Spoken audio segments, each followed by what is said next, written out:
Hello hi ಎಲ್ಲರಿಗೂ ನಮಸ್ಕಾರ. Welcome back my YouTube channel. ಸ್ನೇಹಿತರೆ ಎಲ್ಲರೂ ಹೇಗಿದ್ದೀರಾ? ನಾನು ಚೆನ್ನಾಗಿದ್ದೀನಿ. ನಾನು ರೇಖಾ. ಇವತ್ತಿನ ವಿಡಿಯೋದಲ್ಲಿ ನನ್ನ ಮಧ್ಯಾಹ್ನದ ಲಂಚ್ ರೆಸಿಪಿನ ತೋರಿಸ್ತಾ ಇದ್ದೀನಿ. ನಾನು ನನ್ನ ಪೂರ ದಿನದ ಡಯಟ್ ರೆಸಿಪಿನ ತೋರಿಸ್ತಾ ಇದ್ದೆ, ಬೆಳಗಿನ ಬ್ರೇಕ್ಫಾಸ್ಟಿಂದ ಹಿಡಿದು ಎಲ್ಲ. ಆದರೆ ನನಗೆ ಹುಷಾರಿಲ್ಲದೆ ಇರೋ ಕಾರಣ ನಾನಿವತ್ತು ಮಧ್ಯಾಹ್ನದ ಲಂಚ್ನ ತೋರಿಸ್ತಾ ಇದ್ದೀನಿ. ಬನ್ನಿ ಇವತ್ತಿನ ವಿಡಿಯೋನ ಶುರು ಮಾಡೋಣ. ಇಲ್ಲಿ 1 ಕಟ್ ಪಾಲಕ್ ಸೊಪ್ಪನ್ನ ತೊಗೊಂಡು ಚೆನ್ನಾಗಿ ಕ್ಲೀನ್ ಮಾಡಿಕೊಂಡು ತೊಳೆದಿಟ್ಕೊಂಡಿದ್ದೀನಿ. ಇಲ್ಲಿ ಕುದೀತಾ ಇರೋವಂಥ ನೀರಿಗೆ ನಾನು ತೊಳೆದಿಟ್ಕೊಂಡಿರೋವಂಥ ಪಾಲಕ್ ಸೊಪ್ಪನ್ನ ಹಾಕಿ ಸ್ವಲ್ಪ ಬ್ಲ್ಯಾಂಚ್ ಮಾಡ್ಕೊಂಡು ತೆಗಿತೀನಿ ಅಷ್ಟೇ. ಕಲರ್ ಚೇಂಜ್ ಆಗಲಿ ಅಷ್ಟೇ.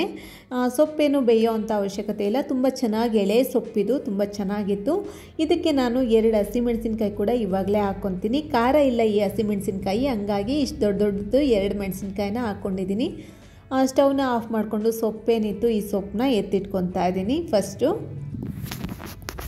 ಬೆಂದಂಥ ಸೊಪ್ಪೇನಿತ್ತು ನಾನು ಇದನ್ನು ನೋಡಿ ಈ ರೀತಿ ಎತ್ತಿಟ್ಕೊಂಡಿದ್ದೀನಿ. ಇದು ರುಬ್ಕೋಬೇಕು ತಣ್ಣಗಾಗಲಿ ಸ್ವಲ್ಪ. ಇಲ್ಲಿ ಸ್ವಲ್ಪ ಒಗ್ಗರಣೆಗೆ ಬೇಕಾಗಿರುವಂಥ ಪದಾರ್ಥಗಳನ್ನು ತೊಗೊತಾ ಇದ್ದೀನಿ. ಇಲ್ಲಿ 2 ಮೀಡಿಯಮ್ ಗಾತ್ರದ ಈರುಳ್ಳಿನ ತೊಗೊತಾ ಇದ್ದೀನಿ. ನಾನು ಆಲ್ರೆಡಿ ಬೇರೆ ಒಂದು ರೆಸಿಪಿಗೆ ಈರುಳ್ಳಿ ಎಲ್ಲ ಕಟ್ ಮಾಡಿ ಇಟ್ಕೊಂಡಿದ್ದೆ, ಅದರಲ್ಲಿ ಮಿಕ್ಕಿತ್ತಲ್ವ ಅದೇ ಈರುಳ್ಳಿನ ಬಳಸ್ಕೊತಾ ಇದ್ದೀನಿ. ಸುಮಾರು 2 ಈರುಳ್ಳಿ ಆದರೆ ಸಾಕು. ಚಾಪರಲ್ಲಿ ಹಾಕಿ ಸಣ್ಣದಾಗಿ ಕಟ್ ಮಾಡ್ಕೊಳ್ಳೋಣ ಅಂಥೇಳಿ ಇದಕ್ಕೆ 2 ಈರುಳ್ಳಿ ಹಾಕಿದ್ದೀನಿ. ಆಮೇಲೆ ಬೆಳ್ಳುಳ್ಳಿ ಇಲ್ಲಿ ಒಂದು 10 ಎಸ್ಲಾಗುವಷ್ಟು ಬೆಳ್ಳುಳ್ಳಿನ ತೊಗೊತಾ ಇದ್ದೀನಿ. ಈಗ ಇದನ್ನು ಸಣ್ಣದಾಗಿ ಚಾಪ್ ಮಾಡ್ಕೊತೀನಿ. ಸಣ್ಣದಾಗಿ ಕಟ್ ಮಾಡ್ಕೊಂಡಿದ್ದಾಯಿತು. ಇದು ಸೈಡಲ್ಲಿರಲಿ. ಇಲ್ಲಿ ನಾನು ಬೆಳಗ್ಗೆನೇ ಆಲೂಗಡ್ಡೆನ ನೆನೆಯಾಕಿಟ್ಟಿದ್ದೆ. ಇಲ್ಲಿ ಬೇಬಿ ಪೊಟೇಟೊ ತೊಗೊಂಡಿದ್ದೀನಿ. ನಾನೊಂದು 1/4 kg ಆಗೋಷ್ಟು ತೊಗೊಂಡಿದ್ದೀನಿ. ಈ ಒಂದು ರೆಸಿಪಿನ ನಾನು 4 ಜನಕ್ಕೆ ಆಗೋಷ್ಟು ಮಾಡ್ತಾಯಿದ್ದೀನಿ. ಅದಕ್ಕೆ ಒಂದು 1/4 kg ಆಗೋಷ್ಟು ಬೇಬಿ ಪೊಟೇಟೊ ಅಂದರೆ ಸಣ್ಣದಾಗಿರೋವಂಥ ಆಲೂಗಡ್ಡೆನ ತೊಗೊಂಡಿದ್ದೀನಿ. ತುಂಬ ಸಣ್ಣದಾಗಿದ್ದರೆ ಪರವಾಗಿಲ್ಲ, ಹಂಗೆ ಹಾಕ್ಕೋಬೋದು.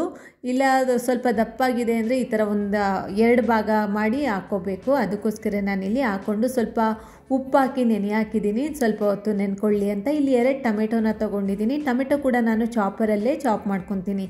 ಇದಿಷ್ಟು ರೆಡಿ ಆಯಿತು. ಈಗ ಈ ರೆಸಿಪಿನ ನಾನು ಮಣ್ಣಿನ ಪಾತ್ರೆಯಲ್ಲಿ ಮಾಡ್ಕೊತಾ ಇದ್ದೀನಿ. ಭಾಳ ಚೆನ್ನಾಗಿರುತ್ತೆ. ಭಾಳ ದಿನ ಆಗಿತ್ತು ಕೂಡ ಮಣ್ಣಿನ ಪಾತ್ರೆನ ಉಪಯೋಗ ಮಾಡಿ. ನಾನು ಮೊದಲಿಗೆ ಪಾತ್ರೆ ಬಿಸಿ ಆದ ತಕ್ಷಣ ಇದಕ್ಕೆ ಒಂದು ಸ್ವಲ್ಪ ಎಣ್ಣೆನ ಹಾಕ್ಕೊಂಡಿದ್ದೀನಿ. ಎಣ್ಣೆ ಕಡಿಮೆನೇ ಬಳಸ್ತೀನಿ ನಾನು. ಎಣ್ಣೆ ಚೆನ್ನಾಗಿ ಕಾದ ತಕ್ಷಣ ಇಲ್ಲಿ ಮೊದಲಿಗೆ ಜೀರಿಗೆನ ಹಾಕ್ಕೊತಾ ಇದ್ದೀನಿ. ಅದಾದಮೇಲೆ ನಾನು ಚಾಪ್ ಮಾಡಿ ಇಟ್ಕೊಂಡಿರೋ ಅಂಥ ಈರುಳ್ಳಿ ಬೆಳ್ಳುಳ್ಳಿ ಪೇಸ್ಟ್ ಏನಿತ್ತು ಇದನ್ನು ಹಾಕ್ಕೊತಾ ಇದ್ದೀನಿ. ಈ ಚಾಪರಲ್ಲಿ ಕಟ್ ಮಾಡಿದರೆ ನಮಗೆ ಮಿಕ್ಸಿ ಮಾಡ್ಕೊಳ್ಳೋ ಅಂಥ ಅವಶ್ಯಕತೆ ಇರಲ್ಲ, ಅಷ್ಟು ಚೆನ್ನಾಗಿ ನುಣ್ಣಗಾಗಿರುತ್ತೆ. ಈಗ ಚೆನ್ನಾಗಿ ಈರುಳ್ಳಿ ಎಲ್ಲ ಒಂಬಣ್ಣ ಬರಬೇಕು, ಅಲ್ಲಿವರೆಗೂ ಚೆನ್ನಾಗಿ ಇದನ್ನು ಹುರ್ಕೋಬೇಕು. ನೀವು ದೋಸೆಗಾಗಿರ್ಬೋದು, ಅಕ್ಕಿ ರೊಟ್ಟಿಗಾಗಿರ್ಬೋದು, ಚಪಾತಿಗಾಗಿರ್ಬೋದು, ಅನ್ನಕ್ಕೂ ತುಂಬ ಚೆನ್ನಾಗಿರುತ್ತೆ. ಈ ಒಂದು ರೆಸಿಪಿನ ಟ್ರೈ ಮಾಡಿ ಒಂದ್ಸಲ. ಈರುಳ್ಳಿ ಚೆನ್ನಾಗಿ ಒಂಬಣ್ಣ ಬಂದ ಮೇಲೆ ನಾನು ಕಟ್ ಮಾಡಿ ಇಟ್ಕೊಂಡಿರೋ ಅಂಥ ಆಲೂಗಡ್ಡೆನ ಹಾಕ್ತಾಯಿದ್ದೀನಿ. ಆಲೂಗಡ್ಡೆನ ಹಾಕಿ ಚೆನ್ನಾಗಿ ಒಂದ್ಸಲ ಮಿಕ್ಸ್ ಮಾಡಿಕೊಂಡು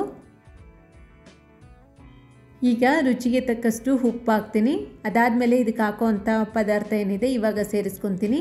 ಇಲ್ಲಿ ಒಂದು ಚಿಟಿಕೆ ಆಗೋಷ್ಟು ಅರಿಶಿನದ ಪುಡಿ, ಸ್ವಲ್ಪ ಅಚ್ಚಕಾರದ ಪುಡಿ, ಅಲ್ಲಿ ನಾನು 2 ಹಸಿಮೆಣಸಿನ್ಕಾಯಿ ಕೂಡ ಬೇಯಿಸ್ಕೊಂಡು ಇಟ್ಕೊಂಡಿದ್ದೀನಿ. ಅದಕ್ಕೆ ಸ್ವಲ್ಪ ಧನಿಯಾ ಪುಡಿ, ಸ್ವಲ್ಪ ಜೀರಿಗೆ ಪುಡಿ, ಇದಿಷ್ಟನ್ನು ಸೇರಿಸ್ಕೊಂಡು ಚೆನ್ನಾಗಿ ಮಿಕ್ಸ್ ಮಾಡಿ ಲಿಡ್ನ ಕ್ಲೋಸ್ ಮಾಡಿ ಉರಿ ಕಡಿಮೆ ಇಟ್ಕೊಂಡು ಇದನ್ನು 5 ರಿಂದ 6 ನಿಮಿಷ ಬೇಯಿಸ್ಕೊಳ್ಳಿ. ಆಲೂಗಡ್ಡೆ ತುಂಬ ಚೆನ್ನಾಗಿ ಬೆಂದೋಗುತ್ತೆ. ನನಗೆ ಗಂಟ್ಲು ಕಟ್ಟಿದೆ, ಕೋಲ್ಡ್ ಅಲ್ವಾ ಬೆಂಗಳೂರು, ಅದಕ್ಕೋಸ್ಕರ. ನೀರೇನು ಹಾಕೋದು ಬೇಡ, ಹಂಗೇನೆ ಲಿಡ್ ಕ್ಲೋಸ್ ಮಾಡಿ ಉರಿ ಕಡಿಮೆ ಇಟ್ಕೊಂಡು ಬೇಯಿಸ್ಕೊಂಡ್ರೆ ತುಂಬ ಚೆನ್ನಾಗಿ ಬೇಯ್ಕೊಳ್ಳುತ್ತೆ. ಚೆನ್ನಾಗಿ ಬೇಯಲಿ ಆಲೂಗಡ್ಡೆ. ಅಲ್ಲಿವರೆಗೂ ನಾವು ಟೊಮೆಟೊನ ಹಾಕಂಗಿಲ್ಲ.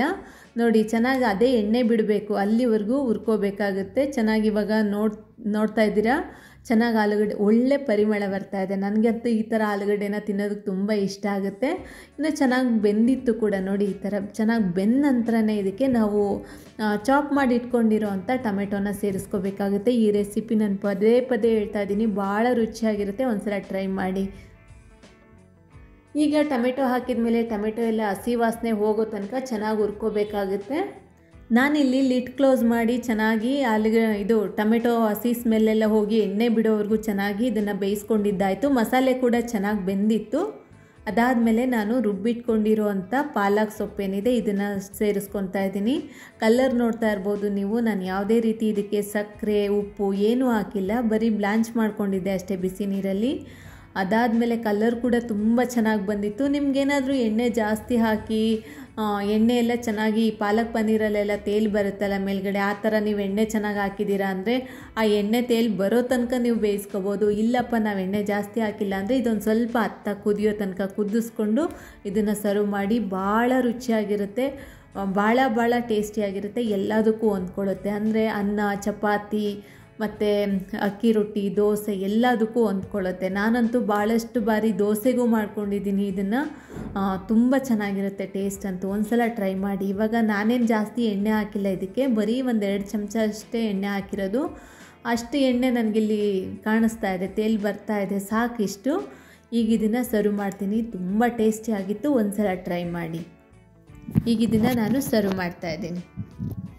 ನಾನಿವತ್ತು ಅನ್ನದ ಜೊತೆ ಸರ್ವ್ ಮಾಡ್ತಾಯಿದ್ದೀನಿ. ಅನ್ನ ಅಲ್ಲೇ ಮುಂಚೆನೇ ಮಾಡಿಟ್ಕೊಂಡಿದ್ದೆ ನಾನು, ಒಂದು ಆರ್ಡ್ರ್ ಇತ್ತು ಅಂತೇಳಿ ಅದಕ್ಕೆ ಅನ್ನ ಮಾಡಿದ್ದೆ. ಅದೇ ಮಿಕ್ಕಿತ್ತು ವೈಟ್ ರೈಸ್ ತೊಗೊತಾ ಇದ್ದೀನಿ. ಭಾಳ ದಿನಗಳ ನಂತರ ವೈಟ್ ರೈಸ್ ತೊಗೊತಾ ಇದ್ದೀನಿ. ಸ್ಯಾಲೆಡ್ಗೆ ಇಲ್ಲಿ ನಾನು ಸೌತೆಕಾಯಿನ ಬಳಸ್ಕೊತಾ ಇದ್ದೀನಿ. ಈಗ ನಾನು ಮಾಡಿದಂಥ ಪಾಲಕ್ ಮತ್ತು ಆಲೂ ಗ್ರೇವಿ ಇದಂತೂ ತುಂಬ ಚೆನ್ನಾಗಿರುತ್ತೆ. ಒಂದು ಸಲ ನೀವು ಟ್ರೈ ಮಾಡಿ, ನಿಮಗೆ ಖಂಡಿತ ಇಷ್ಟ ಆಗುತ್ತೆ. ಹಬ್ಬ ಬೇರೆ ಹತ್ರ ಇರೋದ್ರಿಂದ ನನಗೆ ಸ್ವಲ್ಪ ಕೆಲಸ ಜಾಸ್ತಿ ಆಗಿತ್ತು. ಹಂಗಾಗಿ ನಾನು ಪೂರ ದಿನದ ನನ್ನ ಡಯಟ್ ರೊಟೀನ್ನ ಅಪ್ಲೋಡ್ ಮಾಡೋಕ್ಕಾಗಿಲ್ಲ. ನಾಳೆ ಕೂಡ ಒಂದಿನ ಬ್ಯುಸಿಯಾಗಿರ್ತೀನಿ. ಅದಾದಮೇಲೆ ನಾನು ಖಂಡಿತ ನನ್ನ ದಿನನಿತ್ಯದ ಡಯಟ್ ರೊಟೀನ್ ಏನಿದೆ ಅದನ್ನು ಪೂರ ನಾನು ಅಪ್ಲೋಡ್ ಮಾಡ್ತೀನಿ. ಯಾರು ಕೂಡ ಬೇಜಾರು ಮಾಡ್ಕೋಬೇಡಿ. ಈ ವಿಡಿಯೋ ನೋಡಿ ಸಪೋರ್ಟ್ ಮಾಡಿ. Thank you so much. ನಮಸ್ತೆ.